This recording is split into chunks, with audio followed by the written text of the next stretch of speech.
Dear students of 12th class, today in your botany we are going to take up a typical monohybrid grass, and that is better understood by the Punnett Sukar. So today we will try to understand what this Punnett Sukar actually teaches us and how it makes it easy to study a monohybrid grass. And now, from the monohybrid grass, which we have studied previously, the recessive parental trait, you must be knowing this, the recessive parental trait, when we consider the character height, either the plant may be tall or dwarf, and one of the traits is recessive and the other one is dominant. In case of the height, the tallness is the dominant factor or the trait, and the dwarfness is the recessive trait. Hope you understand this. And now, from the monohybrid cross, the recessive parental trait is expressed without any blending in the F2 generation. You must be remembering that in the F1 generation, that is the result of the cross made between the tall and the dwarf plants. When we are studying the character height, the F1 generation plants are all tall, but when F2 progeny is produced, the dwarfness, the dwarf plants also appear in the F2 generation, and the dwarfness is expressed without any blending. That means the plants that reappear in the F2 generation as dwarf plants are exactly like their parents, the parental dwarf plants. We can infer that when the tall and the dwarf plant produce gametes, by the process of meiosis, the alleles of the parental pair separate or segregate from each other. And meiosis is the process wherein the number of chromosomes is reduced to half, so is the number of genes that are located on the chromosomes that gets also halved. And here, if there is an allelic pair, only one of the alleles from either parent is carried into the gametes. Hope you understand. The alleles of the parental pair separate as the allelic pair separates or segregate from each other, and only one allele is transmitted to the gamete. And the segregation of the alleles is a random process. These alleles get segregated. It is a random process, and so there is a 50% chance of a gamete containing either allele. That means if there is an allelic pair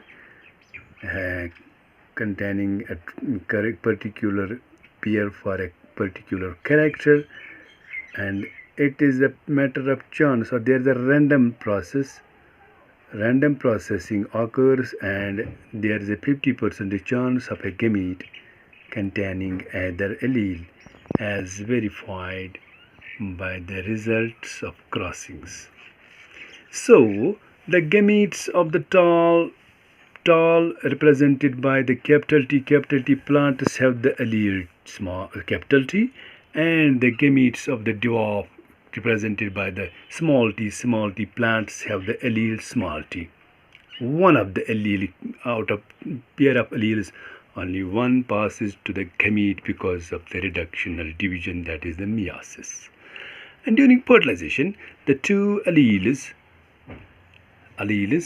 capital T from one parent C through the pollen and small t from the other parent through the egg are united to produce zygote that have one capital T allele and one small t allele. Hopefully you must be understanding this.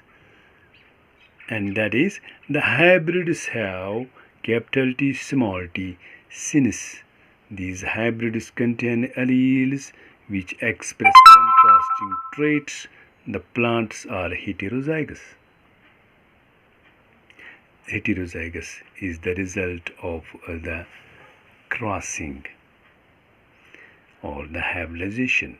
The production of the gametes by the parents, the formation of the zygotes, the F1 and the F2 plants can be understood by Punnett square, and it was developed by British scientist Reginald C. Punnett. And here is the Punnett square for you. At the top you may see a tall plant with allelic pair capital T and the small represented by that is the dwarf represented by the small t and the gametes. In the gametes, only one of the out of two alleles, only out of the pair of the allele, only one passes to the gamete, and you can see here the gametes from the tall side are separated, having separated allelic pair, that is capital T, and on the right hand side you can see the dwarf represented by small t. And in the F1 generation, all the plants are phenotypically tall, but having the hybrid, that is capital T, small t, capital T, small t, capital T, small t, and capital T, small t in all the progeny plants, that is the F1 generation, and phenotypically all are tall. And now when these tall plants of the F1 generation are subject to selfing, here you can see the gametes having either tall factor or the dwarf, and from the right side tall and the dwarf. And in the F2 generation you can see here that the resultant progeny is in the ratio of phenotypic ratio of 3:1, with 3 tall plants and 1 dwarf plant. And genotypic ratio you can see is 1 is pure tall, capital T, 1 pure dwarf, small t, and the 2 hybrid talls, that is capital T, small t, and that is why the genotypic ratio here you can visualize is 1:2:1, and this is the Punnett square, and it is easily understood. It can make us understand easily the monohybrid cross as conducted by the Mendel between true breeding plants like pure tall and pure dwarf. Now, this Punnett square, it was developed by British geneticist Reginald C. Punnett. It is a graphical representation to calculate the probability of all the possible genotypes of offsprings in a genetic cross, and the possible gametes are written on two sides, usually the top row and the left columns. All possible combinations, as you have visualized, all possible combinations are represented in the boxes in the squares, which generate a square output form. The Punnett square shows the parental tall, capital T male, and the dwarf, small t, female plants, the gametes produced by them, and the F1 capital T, small t progeny, as the hybrid tall progeny. The F1 plants of the genotype capital T, small t are self-pollinated. The symbols, this for female, and this symbol, here is the symbol you can visualize, and the first one is for represents the female, and the second one the male, are used to denote the female eggs and the male pollen of the F1 generation respectively. And the F1 plants of the genotype capital T, small t, when self-pollinated, produces gametes of the genotype capital T and small t in equal proportions. After fertilization, the pollen grains of the genotype T have 50% chance to pollinate eggs of the genotype capital T as well as the genotype small t. Then, also the pollen grains of the genotype small t have a 50% chance of pollinating eggs of the genotype capital T as well as of genotype small t. And random fertilization produce zygotes of genotypes capital T, capital T, capital T, small t, and small t, as described by this Punnett Sukar. And you may try it at your place by drawing this Punnett Sukar 2 or 3 times so that you can remember it easily. Thanks.